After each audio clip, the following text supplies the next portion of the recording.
எல்லோருக்கும் அன்பான வணக்கங்கள். ஆன்மீக பரிகாரம், வீட்டு குறிப்புகள், பூஜை குறிப்புகள் என்ற மாதிரி இந்த வீடியோவில் நான் பதிவிடுறேன். முடிஞ்ச அளவுக்கு எனக்கு சப்போர்ட் பண்ணுங்கள். என்னுடைய சேனலை சப்ஸ்கிரைப் பண்ணி வச்சுக்கோங்க. அப்படியே லைக் பட்டனையும் கிளிக் பண்ணிங்கன்னா எல்லோருக்கும் இந்த வீடியோ சென்றடையும். எல்லாரும் எல்லா வளமும் பெற்று நல்லா இருக்கணும்னு வேண்டிக்கிட்டு இந்த வீடியோவை நான் ஆரம்பிக்கிறேன். ஐஸ்வர்யம் நிறைந்த இந்த காயை நல்லெண்ணெயில் போட்டு ஒரு நாள் வைத்துவிட்டு விளக்கேற்றுங்கள். பெரும் பணக்கார யோகம் அப்படின்னு தலைப்பு போட்டிருக்கேன் இல்லைங்களா. இது இன்னொரு விஷயமும் இருக்குது. மார்வாடிகளின் சூட்சமும் இதில் இருக்குது. இதை நீங்கள் நான் வீடியோ சொல்கிறத நீங்கள் கொஞ்சம் கவனித்து ஸ்கிப் பண்ணாமல் இந்த வீடியோவை பாருங்கள். உங்களுக்கு ரொம்ப யூஸ்ஃபுல்லாக இருக்கும். நான் நிறைய நடுவில் சின்ன குறிப்புகளும் நான் நிறைய உங்களுக்கு சொல்லுவேன். இது நான் ஏற்கனவே விளக்கு ஏற்றிக்கிட்டு இருக்கிற விளக்கு தான் இது என்னோடய பூஜை அறையில். அதை தான் உங்களுக்கு நான் வீடியோவாக காமிக்கிறேன். ஏன்னா என்னோடய பூஜை அறைக்கு நேருக்கு அந்த கவுண்டர் இது மேலே அந்த வீடியோ எடுக்கும் போது அந்த ஸ்டாண்டை வைக்க முடியாதுன்றதுக்காக நான் கவுண்டர் டாப் மேலே வச்சு இந்த வீடியோவை நான் எடுக்கிறேன். இப்போது இந்த எப்போவுமே விளக்கை ஏற்றும் போது ஒரு பூவாவது, அதான் எந்த பூ உங்ககிட்ட இருக்குதோ ஒரு மலராவது வைத்து ஏற்றினால் மட்டுமே அந்த விளக்கு திருவிளக்காகும். ஒரு மலர் கூட எங்கள் வீட்டுக்கிட்ட இல்லைம்மா அப்படின்னு நினைக்கிறவங்க இந்த மாதிரி அரளி செடி ஜாடியில் வச்சா கூட டெய்லி ஒரு 5 பூ 6 பூ பூக்குங்க. இதை நீங்கள் எடுத்து அந்த விளக்குக்கு ஒரு மலராவது நீங்கள் வச்சுட்டு ஏற்றுங்க. இது எது ஒன்று செய்யும் பொழுதும் ஒரு நெய் தீபம். இப்போ நான் இந்த திசை எதுக்கு நான் தீபம் நீங்கள் பார்க்கும் பொழுது உங்களுக்கு இது இப்படி திருப்பி ஏற்றிருக்கிற மாதிரி தெரியும். அது நான் எதுக்கு ஏற்றிருக்கிறேன்னா கிழக்கு பார்த்து விளக்கேற்றுறதுனால கிழக்கு முகமாக நான் வச்சுருக்கிறேன். சரி, இந்த விளக்கை ஏற்றி வச்சுட்டு இந்த வேலையை நீங்கள் செய்யுங்க. இதை நான் சொன்ன இந்த பரிகாரம்னு சொல்லிட முடியாது. ஒரு விஷயம் சில சூட்சமங்கள்லாம் நம்ம வீட்டில் செய்ய அந்த காயின்னு சொன்னேன் பார்த்தீங்களா, ஐஸ்வர்யம் நிறைந்த காய். அது என்ன காய்னா இந்த மாறுபாடுகள் அதிகமாக பயன்படுத்துகிற ஒரு காய்.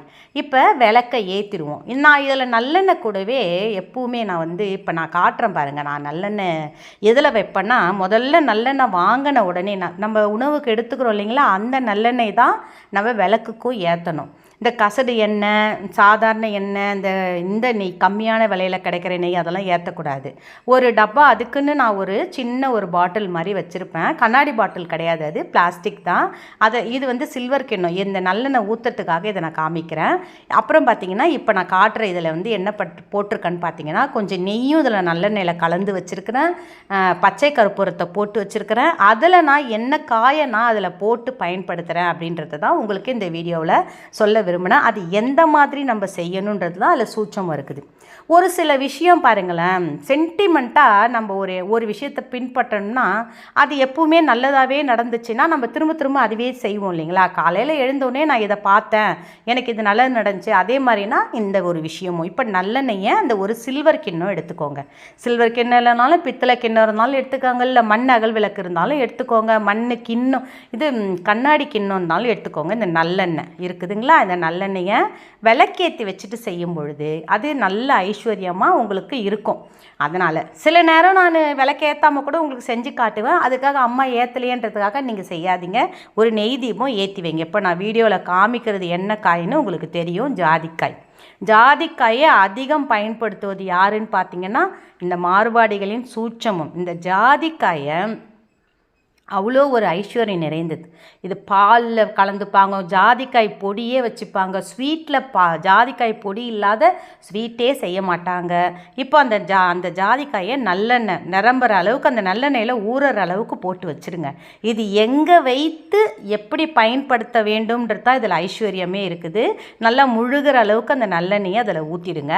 அதுக்கப்புறம் இதை எடுத்து எந்த இடத்துல வைக்கணும் பார்த்தீங்கன்னா, உங்கள் வீட்டில் எது உயர்ந்த இடம். இப்போ ஒரு பீரோ இருக்குது, அதுதான் எங்கள் வீட்டில் நல்ல உயரமான இடம்னு நினச்சிங்கன்னா அந்த பீரோவுக்கு மேலே வைங்க. உங்களுக்கு அது எட்டாதுமா, எனக்கு ரொம்ப உயரம் எங்கள் வீட்டு பீரோன்னு நினச்சிங்கன்னா ஃப்ரிட்ஜு மேலே கூட வைக்கலாம். ஃப்ரிட்ஜு உயரம் தான் இல்லைங்களா, அந்த மாதிரி உயரமான இடத்துல இது மூடியோடு உள்ள டப்பா தான். இது மூடி அதை வைக்கணும். அந்த நம்ம ஜாதிக்காய் போட்டோம் இல்லைங்களா நல்லெண்ணெயில், மூடி அதை வச்சுட்டு இதோடு எடுத்து அந்த நல்லெண்ணெய் அந்த எண்ணெய் அந்த ஜாதிக்காய் நல்லெண்ணெயிலே ஊறி இருக்கட்டும். அதுக்கப்புறம் அந்த எண்ணெயை எடுத்து விளக்கில் ஊற்றி விளக்கேற்றி பாருங்கள். நல்ல ஒரு மாறுதல் இருக்கும். கடன் இருந்தாலும் கரைவதை கண்கூடாக நீங்கள் பார்க்கலாம். பணம் பெருகும். வீட்டில் பணத்துக்கு பஞ்சமே இருக்காது. அந்த ஜாதிக்காய் அப்புறம் என்னம்மா செய்யலாம்? ஒன்று அப்படியே இருக்கட்டும். அந்த டப்பாவில் நம்ம எப்பவுமே ஒன்று செய்யுங்க. சில பேர் அப்போ தான் போய் சமையலறைக்கு ஓடி போய் எண்ணெய் எடுத்துகிட்டு வந்து அதை விளக்கில் ஊற்றி ஏற்றுவாங்க. அந்த மாதிரி ஒரு பொழுதும் செய்யாதீங்க. பூஜை அறைக்குன்னு தனியாக ஒரு எண்ணெய், தனியாக நல்லெண்ணெய் வச்சுக்கோங்க. அந்த நல்லெண்ணெயை ஊற்றி விளக்கேற்றுங்க. சகல ஐஸ்வர்யம் நம்ம வீட்டில் பெருகிறத கண்கூடாக நீங்கள் பார்க்கலாம். எப்பவுமே நல்லெண்ணெய் மட்டும் பயன்படுத்துங்க. நெய் விளக்கு ஏற்றி வச்சுட்டு இதை செஞ்சாலும் மிக மிக அதீத பலன் உண்டு. இதை நீங்கள் செஞ்சு நல்ல பணக்கார யோகம் பெறணும் என் பிள்ளைங்க எல்லாரும் அப்படின்னு நான் வேண்டிக்கிட்டு, நான் முருக பெருமானையோ இல்லை பெருமாளையோ எந்த தெய்வத்தை நீங்கள் நினச்சி வேண்டுறீங்களோ, ஈஸ்வரனை வேண்டுறீங்களோ வேண்டி நான் இந்த பதிவை நான் நிறைவு செய்கிறேன். இன்னொரு பதிவோடு உங்களை நான் மீட் பண்ணுறேன்.